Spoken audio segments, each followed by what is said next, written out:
In the heart of Tanzania, deep within the vast savanna, there lived a mighty lion, the undisputed king of the jungle. His roar echoed through the plains, striking fear into the hearts of all who heard it. His mane was thick and golden, flowing like the rays of the sun, and his eyes gleamed with the wisdom and power of a ruler who knew his domain well. One hot afternoon, after a satisfying meal, the lion decided to take a nap under the shade of a large baobab tree. The sun beat down mercilessly, and the savanna buzzed with the sounds of insects, the rustling of the wind through the grasses, and the distant calls of birds. The lion, full and content, closed his eyes and began to doze off, his massive body stretched out on the cool earth. As the lion slept, a small, curious mouse emerged from its burrow nearby. The mouse was tiny, with soft brown fur and bright, beady eyes that sparkled with mischief. It had never seen the lion so close before, and curiosity got the better of it.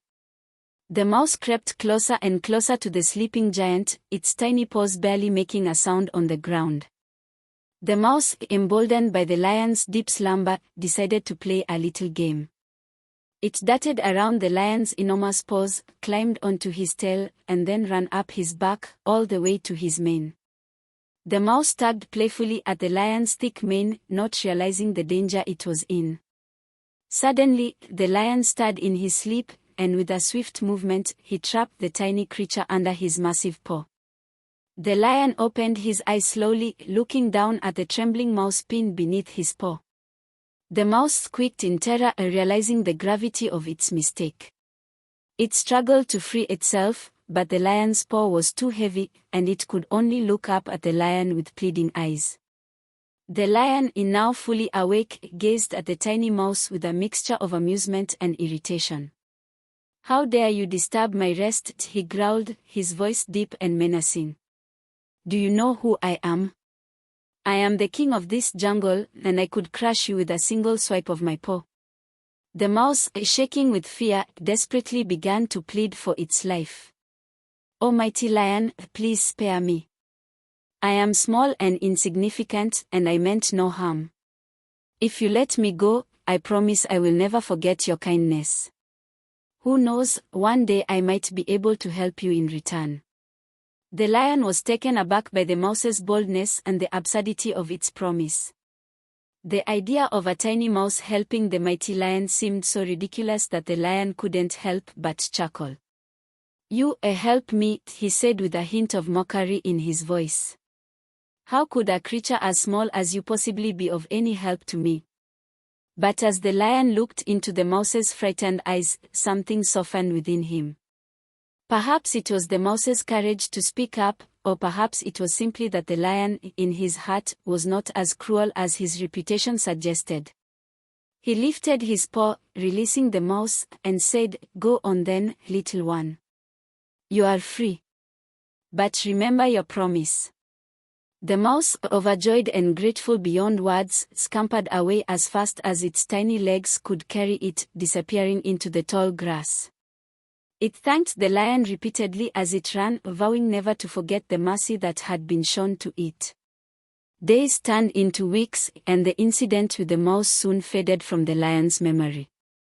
He continued to roam his territory, commanding respect and fear from all the animals in the savanna. But one day, while he was patrolling the outskirts of his domain, the lion found himself caught in a trap set by hunters. It was a large, sturdy net hidden among the bushes, and as the lion walked into it, the net closed tightly around him, binding his legs and pinning him to the ground. The lion roared in anger and frustration, thrashing about with all his strength, but the more he struggled, the tighter the net seemed to become.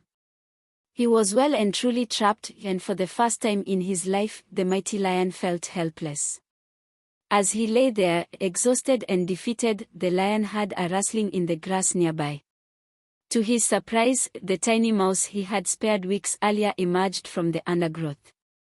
The mouse had heard the lion's mighty roars and had come to see what was wrong.